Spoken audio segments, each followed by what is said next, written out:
થરાદ, જે ગુજરાત રાજ્યના વાવથરા જિલ્લામાં આવેલું એક સમયનું ઐતિહાસિક રજવાડું છે, જેનો ઇતિહાસ સદીઓથી શરૂ થાય છે.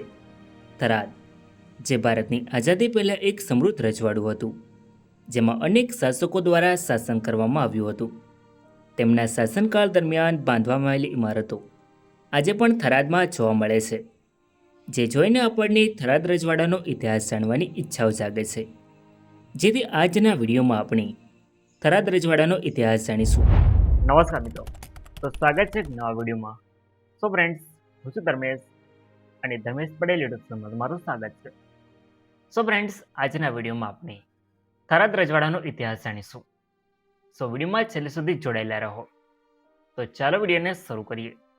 મિત્રો, થરાદ ગુજરાતમાં આવેલું એક સમયનું ઐતિહાસિક રજવાડું છે, જેની સ્થાપના પરમાર રાજપૂતો દ્વારા કરવામાં આવી હતી.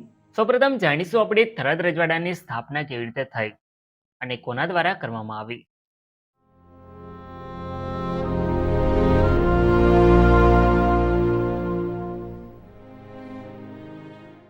ભીનમાળ, જે રાજસ્થાનના જાલોર જિલ્લામાં આવેલું એક પ્રાચીન નગર છે, જે ગુર્જર દેશની રાજધાની તરીકે જાણીતું હતું. આ નગર પર પરમાર વંશનું શાસન હતું, જે રાજપૂતોના અગ્નિવંશી કુળોમાંનું એક છે. પરમાર વંશનો ઉદય 9મી થી 10મી સદીમાં થયો હતો અને તેઓ મુખ્યત્વે માળવા, રાજસ્થાન અને ગુજરાતના કેટલાક ભાગોમાં શાસન કરતા હતા. એમાંથી ભીનમાળ પરમાર વંશની એક શાખાનું મુખ્ય કેન્દ્ર હતું. આ શાખા 9મી થી 10મી સદી સુધી ભીનમાળ અને આસપાસના વિસ્તારોમાં શાસન કરતી હતી.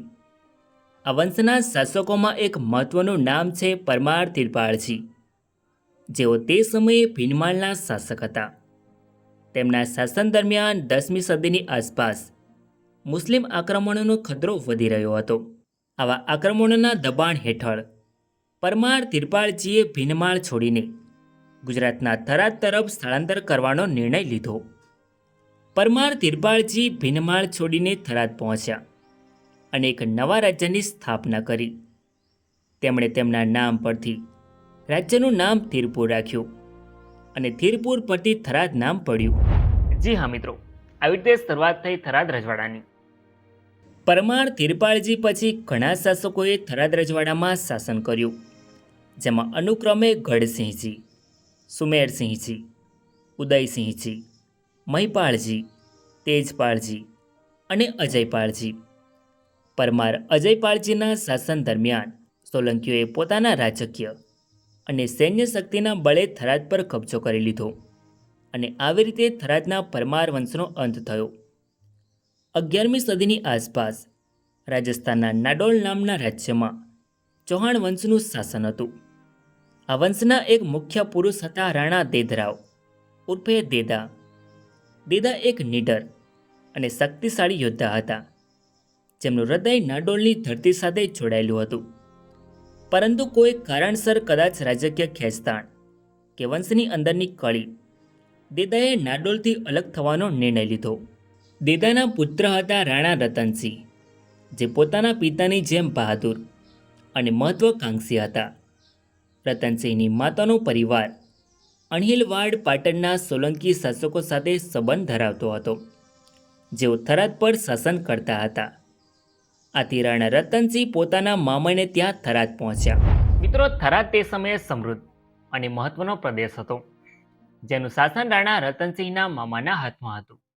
રાણા રતનસિંહની બહાદુરી અને બુદ્ધિમત્તાથી પ્રભાવિત થઈને તેમના મામાએ રતનસિંહને થરાદના પ્રદેશનું શાસન સોંપ્યું. રાણા રતનસિંહ થરાદના શાસક બન્યા. તેમણે પોતાના શાસનકાળમાં થરાદને વધુ સમૃદ્ધ અને શક્તિશાળી બનાવ્યું. તેમણે થરાદને પોતાની રાજધાની બનાવી. રાણા રતનસિંહે 12મી સદીની આસપાસ શાસન કર્યું. તેમના પછી અનુક્રમે ઘોઘળજી, મહિપાળજી, હરબ્રહ્માજી અને પિથળજીએ થરાદ પર શાસન કર્યું. આ શાસકોના સમયમાં રાજ્યની સ્થિતિ સ્થિર હતી.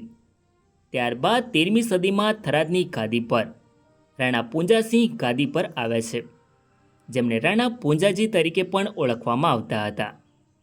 રાણા પૂંજાજીની રાણીનું નામ હતું રાણી સોડી. રાણા પૂંજાજી બહાદુર અને ન્યાયપ્રિય રાજા હતા. રાણા પૂંજાએ રાજ્યના કિલ્લાઓ મજબૂત કર્યા, મંદિરો બંધાવડાવ્યા અને પોતાના રાજ્યની સુરક્ષા માટે સેના તૈયાર કરી. પરંતુ તે સમયે મુલતાની મુસ્લિમ સૈન્યોની શક્તિ વધી રહી હતી. ઈસવીસન 1283માં મુલતાની મુસ્લિમોએ થરાદ પર આક્રમણ કર્યું, જેમની સેના વિશાળ હતી. રાણા પૂંજાએ પોતાના રાજ્યના સૈનિકો સાથે તેમનો મુકાબલો કર્યો. યુદ્ધ ક્ષેત્ર પર તલવારોની ઝણકાર અને તીરોની વરસાદ થઈ, પરંતુ શત્રુઓની સંખ્યા વધુ હોવાથી રાણા પૂંજાજી યુદ્ધ હારી ગયા. થરાદનો કિલ્લો તોડવામાં આવ્યો અને રાણા પૂંજાજી યુદ્ધમાં શહીદ થયા. આ પરાજયે ચૌહાણ વંશને આઘાત પહોંચાડ્યો અને મુલતાનીઓએ થરાદ પર કબજો જમાવી લીધો. રાણા પૂંજાજીની મૃત્યુ પછી તેમની પત્ની સોડી રાણી પોતાના નાના પુત્ર વજોજીને લઈને થરાદ છોડી પોતાના પિતાની પાસે થરપારકરમાં જતા રહ્યા. ઈસવીસન 1403માં જ્યારે ગુજરાતમાં સલ્તનતની સ્થાપના થઈ ત્યારે મુલતાની ગુજરાત સલ્તનતના સુલતાનોની નોકરીઓમાં હતા અને થરાદ જેવા વિસ્તારોમાં તેઓ વહીવટી અને સૈન્યની જવાબદારીઓ સંભાળી, જેમણે તેમની વસાહતોને મજબૂત કરી. કેટલાક સમય પછી એમાંના ફતેહ ખાન બલોચને તેરવાડા, રાધનપુર અને થરાદની વ્યવસ્થા સોંપવામાં આવી. ફતેહ ખાન બલોચ, જે ગુજરાત સલ્તનતનો પ્રખ્યાત અધિકારીઓમાં ગણાતો હતો, થોડા સમય પછી લોહાણી ફિરોઝ ખાનના પુત્ર મુજાહિદ ખાને થરાદ પર કબજો કર્યો. તેમણે આ વિસ્તારને મજબૂત કરવાનો પ્રયાસ કર્યો, પરંતુ આ શાસન લાંબુ ન ચાલ્યું. થોડા જ વર્ષોમાં રાધનપુરના નવાબ બાબી મોહમ્મદ શેરે થરાદ જીતી લીધું અને તેને પોતાના રાજ્યમાં જોડી લીધું. બાબી વંશ, જે મુગલ સમયથી ગુજરાતમાં વસાહતો ધરાવતો હતો, તેમણે આ વિસ્તારને તેમના સામ્રાજ્યમાં સમાવી લીધો. આ ઘટના થરાદના મુસ્લિમ શાસનને નવી દિશા આપી, કારણ કે બાબીઓએ તેને તેમના વહીવટી જાળવણી હેઠળ લાવ્યું અને ત્યાંના વસાહતોને વિકસાવ્યો. તેમના પછી જ્યારે જોધપુરના મહારાજા અભયસિંહ ગુજરાતના સુબેદાર બન્યા ત્યારે તેમણે થરાદને રાધનપુરથી અલગ કરી અને તેને ખાલસા કર્યું. અભયસિંહ, જે મારવાડના રાઠોડ વંશના શાસક હતા, તેમણે મુગલ સામ્રાજ્યના ગુજરાતના સુબેદાર તરીકે 1730થી 1739 સુધી શાસન કર્યું. મિત્રો, તેમના શાસન દરમિયાન રાધનપુરના બાબીઓને થરાદથી હટાવીને થરાદને કેન્દ્રીય વહીવટ હેઠળ લાવવામાં આવ્યું. ઈસવીસન 1736માં વાવના ચૌહાણ જેતમલજીને થરાદનો થાણેદાર બનાવવામાં આવ્યા. જેતમલજી, જે વાવના ચૌહાણ કુટુંબના એક સભ્ય હતા, તેમણે થરાદમાં પોતાનું શાસન સ્થાપ્યું. પરંતુ આ સમયે વાવના ચૌહાણ કુટુંબના એક વજ્રોજીએ પાલનપુરના દિવાન પાસે મદદ માંગી કે જેતમલજીને થરાદથી હટાવે. વજ્રોજીને ડર હતો કે જેતમલજી તેમના કુટુંબ માટે જોખમ બની શકે.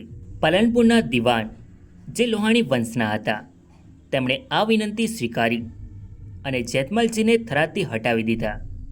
આ પછી દિવાને થરાદની સત્તા પોતાના હાથમાં લઈ લીધી અને વિસ્તારને તેમના વહીવટ હેઠળ લાવ્યો. આ ઘટનાથી થરાદ પર ફરીથી મુસ્લિમ નિયંત્રણ વધ્યું. ઈસવીસન 1740માં પાલનપુરના દિવાને થરાદની ફોજદારી સત્તા રાધનપુરના નવાબને સોંપી. આ નવાબ કમાલુદ્દીન, જે બાબી વંશના હતા, તેમણે આ વિસ્તારને મારવાડના એક વાઘેલા સરદાર ખાનજીને સોંપ્યો. ખાનજી, જે વાઘેલા વંશના સરદાર હતા, તેમણે પોતાના સૈન્ય અને વહીવટી મજબૂતીથી વિસ્તારને નિયંત્રિત કર્યો. મિત્રો, અહીંયાથી થરાદ પર વાઘેલાઓનું શાસન શરૂ થયું, જે દેશની આઝાદી સુધી રહ્યું હતું. ઈસવીસન 1759માં થરાદની જાગીર વાઘેલા વંશના સરદારા શાખાના ઠાકોર ખાનજીને મળી. ખાનજી એક ન્યાયી અને સુરવીર શાસક હતા. તેમણે થરાદના પાયામાં મજબૂતી ઉમેરી. ગામડાઓની વચ્ચે આવેલું થરાદ નાનું હતું. તેમણે 1786 સુધી શાસન કર્યું. ઠાકોર ખાનજીના અવસાન બાદ 1786માં ઠાકોર હરભમજી ગાદીએ આવ્યા. તે સમયે ગુજરાતમાં લૂંટફાટ અને અરાજકતા વધી રહી હતી. ઠાકોર હરભમજીએ આ પડકારોનો સામનો કરવા માટે 1819માં અંગ્રેજ સરકાર સાથે કરાર કર્યો. આ કરારે થરાદને લૂંટારાઓથી બચાવ્યું અને રજવાડાને સ્થિરતા આપી. હરભમજીનું શાસન 1823 સુધી ચાલ્યું અને તેમણે થરાદને એક સુરક્ષિત અને સમૃદ્ધ જાગીર બનાવવામાં મહત્વનું યોગદાન આપ્યું. 1823માં ગાદી ઠાકોર કરણસિંહે સંભાળી. ઠાકોર કરણસિંહના શાસન દરમિયાન થરાદે પોતાની સીમાઓમાં સ્થિરતા જાળવી. તેમનું શાસન 1859 સુધી ચાલ્યું.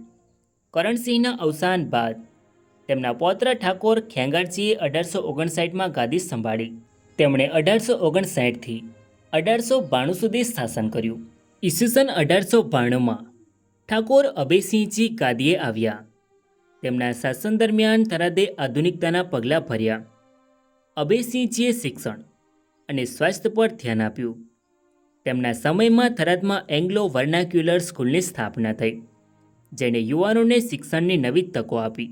ઠાકોર અભયસિંહજીનું શાસન 1910 સુધી ચાલ્યું અને તેમણે થરાદને આધુનિક યુગ તરફ લઈ જવામાં મહત્વની ભૂમિકા ભજવી. 1910માં ઠાકોર દૌલતસિંહજી ગાદીએ આવ્યા. તેમના શાસન દરમિયાન થરાદે વિકાસની ગતિને જાળવી રાખી. ઠાકોર દૌલતસિંહે પ્રજાના હિત માટે અનેક કામો કર્યા.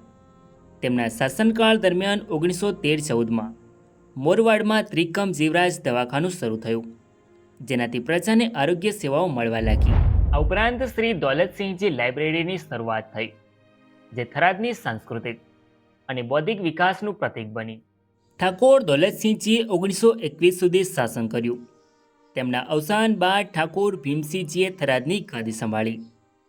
ઠાકોર ભીમસિંહજીના સમયગાળા દરમિયાન સ્વતંત્રતા સંગ્રામ ઝડપથી આગળ વધી રહ્યો હતો.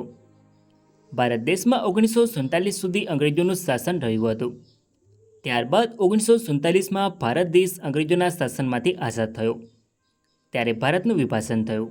ત્યારે ભારતના ભૂતપૂર્વ મૂળ રાજ્યોને નવા રચાયેલા ભારત સંઘ અને પાકિસ્તાન ગમે તે એક સાથે જોડાવાનો વિકલ્પ આપવામાં આવ્યો હતો.